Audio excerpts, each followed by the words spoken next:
اور یقیناً پہنچوں گا۔ کیا اللہ کی ذات پر یقین نہیں ہے ہمیں؟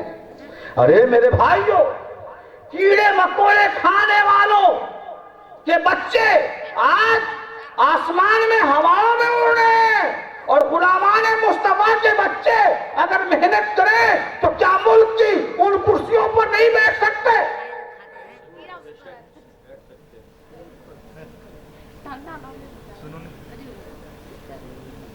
غیرت پیدا کیجیے، اپنے لیے نہیں، قوم کے لیے، قوم کے لیے کچھ کرو، بنو۔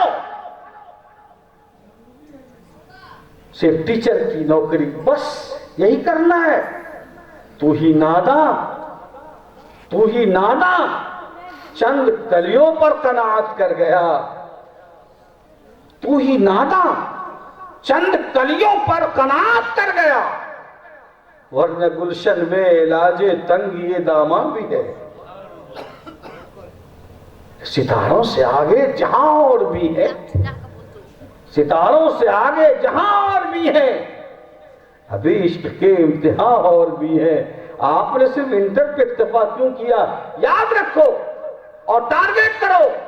اگر ارادہ کر لیا، جب ایک آدمی ارادہ کرتا ہے تو پیدل انڈیا سے چل کر کے وہ حرمین شریفین پہنچ جاتا ہے اور واپس چلا آتا ہے۔ اے نوجوانوں، عزیزوں، آپ ارادہ کرو کہ مجھے پڑھنا ہے، ہر حال میں پڑھنا ہے، اس کرسی پہ جا کر بیٹھنا ہے، یہ میرا ٹارگیٹ ہے۔ تو جوانوں، یہ صدائیں آ رہی ہے، آبشاروں سے چٹانیں چور ہو جائیں، جو عزم سفر پیدا۔ آپ ارادہ کرو، قدم بڑھاؤ، انشاءاللہ راستہ آسان ہوگا۔ اس لیے میں صاف طور پہ کہتا ہوں کہ اگر اس ملک میں عزت کے ساتھ مسلمانوں جینا چاہتے ہو، وقار کے ساتھ رہنا چاہتے ہو، حکومت کس کی بن رہی ہے، کیا ہو رہا ہے، مارو گولی، اور ٹارگیٹ کرو کہ ہمیں اپنے بچوں کو پڑھانا ہے اور ملک کی ان کرسیوں پر بٹھانا ہے جہاں بیٹھ کر قوموں کی تقدیروں کے فیصلے کیے جائیں۔ سارا مسئلہ حل ہو جائے گا اس ملک کا۔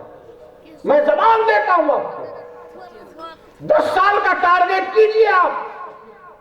اگر 100 لوگوں نے ارادہ کر لیا کہ میرے بچے کو بڑا ڈاکٹر بنانا ہے، میں یقین کے ساتھ کہتا ہوں یقیناً 20-25 تو نیٹ کمپلیٹ ایسا کر لیں گے کہ ان کو کوئی دقت نہیں ہوگی، گورنمنٹ کالج میں ہوگا اس کو۔ اگر 100 لوگوں نے ٹارگیٹ کر لیا کہ مجھے BPSC کمپلیٹ کرنا ہے تو کرنا ہے، چاہے جو ہو جائے، میں یقین کے ساتھ کہتا ہوں کم سے کم ہمارا رزلٹ 20%، 25%، 10% تو یقیناً ہوگا۔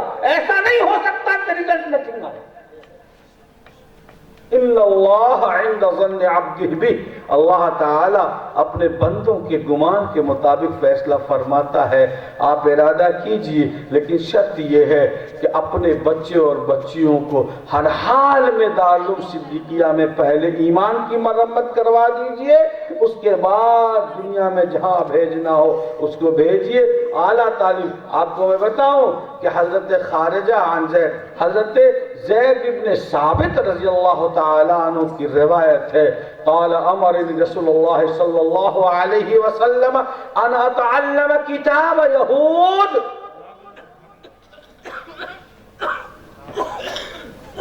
قال رسول اللہ صلی اللہ علیہ وسلم ما من على کتاب یہود، فقال زید ما مضى علی نصف شهر حتى تعلمت،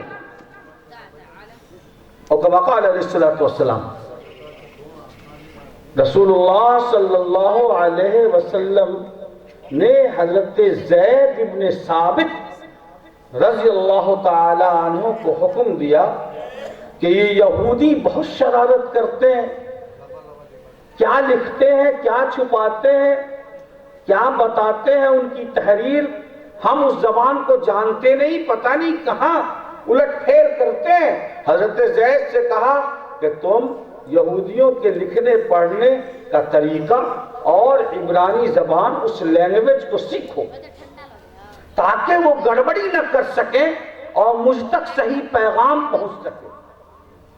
حضرت زید فرماتے ہیں کہ 6 مہینے کا عرصہ بھی مجھ پر نہیں گزرا کہ میں نے اس زبان پر کمانڈ حاصل کر لیا، عبور حاصل کر لیا۔ اب کوئی یہودی کا کوئی لیٹر آتا، کوئی خط آتا، مراسلہ آتا تو میں پڑھتا اور اس کا جواب میں لکھتا تھا۔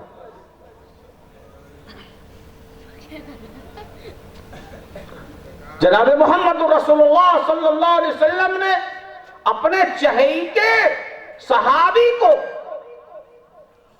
باقاعدہ طور پر یہودیوں کی زبان، اسرائیل کا لینگویج سیکھنے کا حکم دیا، اس لیے کہ اس کی ضرورت تھی۔ آج زمانہ ٹیکنالوجی کا ہے، سائنس کا ہے، ایجوکیشن کا ہے، لینگویج کا ہے، تو کیا مسلمانوں پر ضروری نہیں ہے کہ ان چیزوں کو سیکھیں تاکہ اپنی بھی مدد کریں، قوم کی بھی مدد کریں اور پوری ملک اور پورے دیش کی خدمت کر سکیں؟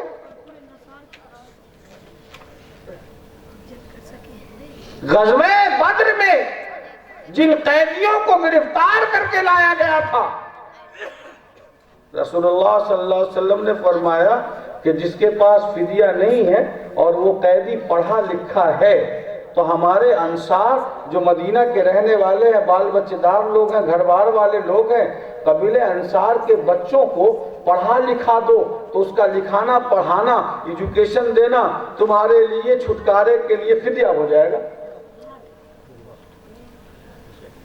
اب وہ جو قیدی لائے گئے تھے مکہ مکرمہ سے گرفتار کر کے، وہ کون سا ہماری طرح آپ کی طرح حضرت تھے، حافظ صاحب تھے، قاری صاحب تھے، مفتی صاحب تھے؟ وہ تو وہی جانتے تھے جو وہ زمانے کا علم تھا، نہ قرآن جانتے تھے، نہ حدیث جانتے تھے، نہ فقہ جانتے تھے۔ حضور نے فرمایا کہ جو پڑھا لکھا ہمارے بچوں کو لکھنا سکھاؤ، پڑھنا سکھاؤ۔ جو علم مکہ کے مشرکین جو گرفتار کر کے لائے گئے تھے، جو وہ جانتے تھے، انہوں نے سکھایا، اور سکھانا اور پڑھانا یہ رہائی کے لیے فدیہ بنا۔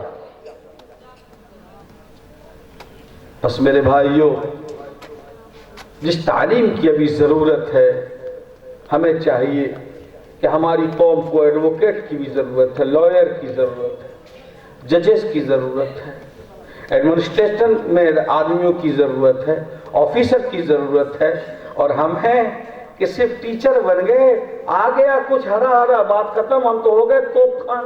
میٹرک کیا نہیں کہ موٹر سائیکل اڑانا شروع کر دیا، اور اگر انٹر میں اس نے فرسٹ ڈویژن کر لیا تو پورے گھر کے لوگوں کو غلام بنا لیا، میں بہت بڑی چیز ہو گیا۔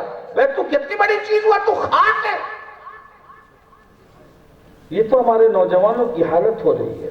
اس لیے میرے بھائیوں، میں ہاتھ جوڑ کر کہتا ہوں کہ کوئی ٹارگٹ کیجئے، بڑا آدمی بنیے، اپنے لیے نہیں قوم کے لیے بنیے۔ اور میں آپ کو کہوں کہ آج اسرائیل کا سکہ پوری دنیا میں چل رہا ہے، دیکھو مانو یا مت مانو، 1 لاکھ ساری چیزیں، گمرہی، ضلالت، فلاں اور عداوت، ساری چیزیں اپنی جگہ، لیکن یہ بات درست ہے کہ وہی ایک قوم ہے جس میں 100% 100% ایجوکیشن ہے۔ یہی وجہ ہے کہ پوری دنیا سے مار پیٹ کر کے بھگایا گیا اور مسلمانوں کی زمین پر قابض ہو کر کے ایک ریاست بنا لی اسرائیل کے نام سے، اور ان کی تعداد آٹے میں نمک کے برابر ہے۔ پوری دنیا کے نقشے کو اٹھا کر دیکھیں تو اسرائیل اتنا بڑا دکھتا ہے، لیکن دنیا کی سب سے بڑی آبادی جو عیسائیوں کی ہے، پہلے نمبر پر یہ آبادی ہے، اس کے ناک میں دم کر رکھا ہے۔ اسرائیل کو یہود عیسائی سے دوستی تھوڑے ہی ہے، ارے عیسائیوں کے گمان کے مطابق اس کے نبی کے قاتل یہودی ہیں۔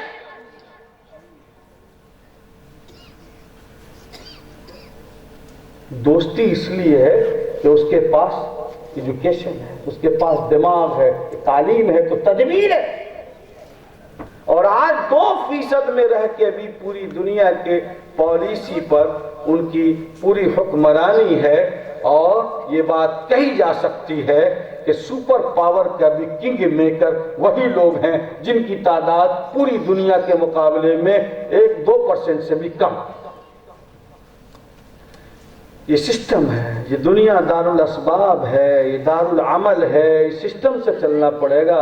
اس لیے میرے دوستو تعلیم کی طرف توجہ دیجئے، اور آج کا اجلاس جو تعلیمی بیداری کا ہے، ہم نے کب کہا کہ سارے بچوں کو آپ قاری اور مفتی اور فلاں بنائیے؟ ہم تو صرف یہ کہتے ہیں کہ ہر آدمی کو پکا مسلمان بناؤ تاکہ وہ پکا انسان بن جائے، اس کے بعد کلمہ درود نماز درست کرنے کے بعد ایمان پختہ کرنے کے بعد جو سی تعلیم کی ضرورت ہو وہ تعلیم دلاؤ۔ مسلمانوں میں بھی ایسے لوگوں کا ہونا ضروری ہے، اور میں کہوں آگے بڑھ کر تو فرض علی الکفایہ کے درجے میں ہے۔ سو اس پیغام کو سنجان میں لینا چاہیے، توجہ دینی چاہیے، اور مجھے آپ حضرات ضرور یقین دلائیں کہ انشاءاللہ ہم تعلیم کو ٹارگٹ کریں گے۔ بد نصیب ہیں ہم لوگ کہ ہمارے ہاں مکان بنانے کا بجٹ ہے، شادی کا بجٹ ہے، عید آ رہی ہے، عید کے میں خریداری کا بجٹ ہے، رمضان میں افطاری کا بجٹ ہے، کپڑے کا بجٹ ہے۔ واحد بد نصیب قوم ہے ہم کہ ہمارے پاس ایجوکیشن کا کوئی بجٹ نہیں ہے۔ ہم نے کبھی نہیں طے کیا کہ ہمارے بچے کی تعلیم پر اس سال 50,000 خرچ ہوگا، 25,000 خرچ ہوگا یا 1,00,000 خرچ ہوگا، کبھی ہم نے بجٹ نہیں بنایا۔ جس دن ہم بجٹ بنانے والے ہو جائیں گے ایجوکیشن کے لیے، یقیناً اس دن یہ سمجھا جائے گا کہ تعلیم کے میدان میں ہم نے قدم رکھنے کی کوشش کی ہے۔ اور یہ مان لیجئے کہ آقا و مولا جناب محمد رسول اللہ صلی اللہ علیہ وسلم پر جو پہلی وحی نازل ہوئی ہے، قرآن کریم کی پہلی آیت کریمہ، وہ تعلیم کے بارے میں ہے اور وہ ایجوکیشن کے بارے میں ہے۔ یہ سب آپ جانتے ہیں، تو کیا انشاءاللہ ہم سب اعلیٰ تعلیم کے لیے نیت کرتے ہیں؟ انشاءاللہ۔ دوسری بات یہ ہے کہ اس ملک میں اس وقت انتشار کی وجہ سے بڑا نقصان ہے۔ ہمیں فلاں اور ہمیں فلاں اور ہمیں فلاں ہے، یہ اہل حدیث ہے تو یہ حنفی ہے تو یہ شافعی ہے تو یہ دیوبندی ہے تو یہ بریلوی ہے تو یہ انصاری ہے تو یہ شیخ ہے، یہ پٹھان ہے، یہ فلاں ہے۔ ارے میاں کچھ نہیں، ہم نہ شیخ ہے، نہ سید ہے، نہ خان ہے، نہ پٹھان ہے، نہ دیوبندی ہے، نہ بریلوی ہے، ہم سب صرف اور صرف مسلمان ہیں، اور صرف اور صرف غلامان مصطفیٰ ہیں۔ اور بس ملک کے لوگوں نے جس دن اس فلسفے کو سمجھ لیا، پورے ملک سے اختلاف اور انتشار کا بوال ختم ہو جائے۔ یاد رکھو،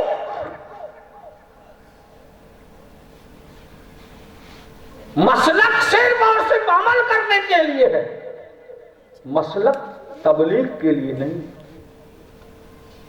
تبلیغ کے لیے مذہب ہے، تبلیغ کے لیے مذہب ہے، مسلک تبلیغ کے لیے نہیں ہے۔ دنیا آسمان کے کمندے ڈال رہی ہے، اور یہ بدنصیب مسلمان آج بھی اس جھمیلے میں الجھا ہوا ہے کہ رسول اللہ صلی اللہ علیہ وسلم پر درود و سلام کھڑے ہو کر بھیجیں گے یا بیٹھ کر؟ آوا کا آوا، ملک کا ملک تباہ ہو رہا ہے، اور یہ بدقسمت اس لفڑے میں پڑا ہوا ہے کہ آمین زور سے کہنا ہے یا دھیرے سے کہنا ہے۔ اور اتنی موٹی بات کسی کو سمجھ میں نہیں آتی کہ زور سے کہنے سے بھی نماز ہو جاتی ہے، دھیرے سے کہنے سے بھی نماز ہو جاتی ہے۔ کوئی ایسا مائی کا لال دکھلا دیجئے جو یہ کہے کہ آمین دھیرے سے کہنے سے نماز نہیں ہوتی اور زور سے کہنے سے نہیں ہوتی۔ جب اختلاف اسی لیول کا ہے کہ نماز کے صحت پر کوئی فرق ہی نہیں پڑتا، تو پھر گروپ بندی کیسی ہے؟ پھر لفڑا کیا ہے؟ پھر جھگڑا کیا ہے؟ مسلمانوں پاگل بنے بیٹھ رہے ہو، مسجدوں کو بانٹتے ہو، مدرسوں کو بانٹتے ہو، علماء کو بانٹتے ہو، اسٹیج کو بانٹتے ہو، اور کہتے ہو کہ مسلمان ہیں۔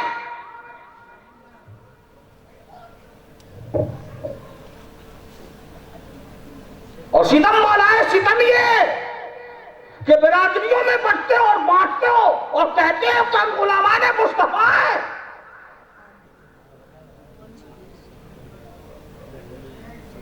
وضع میں تم ہو نصارا تو تمدن میں ہنود. یہ مسلمان ہیں جنہیں دیکھ کے شرمائے یہود.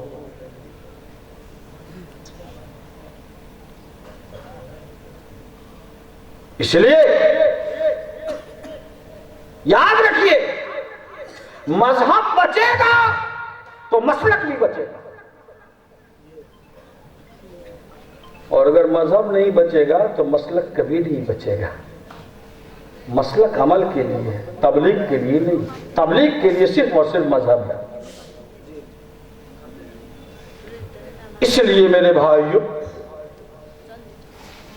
ہم لوگوں کو متحد ہونا ہے تو صرف اور صرف معیار یہ ہے لا الہ الا اللہ محمد الرسول اللہ. لا الہ الا اللہ محمد الرسول اللہ. یہی معیار ہے اتحاد کا. کلمے کی بنیاد پر کون سے کس نے ٹھیکہ لے رکھا ہے کہ آپ غلط ہو ہم غلط ہے فلاں صحیح ہے فلاں غلط ہے. لا الہ الا اللہ کی بنیاد پر ایک رہو. یہی عمارت شریعہ کا فلسفہ بھی ہے اور یہی عمارت شریعہ بیارشہ جھارکھنڈ کے دستور کا حصہ ہے اور اسی کاز پر ہم لوگ کام کر رہے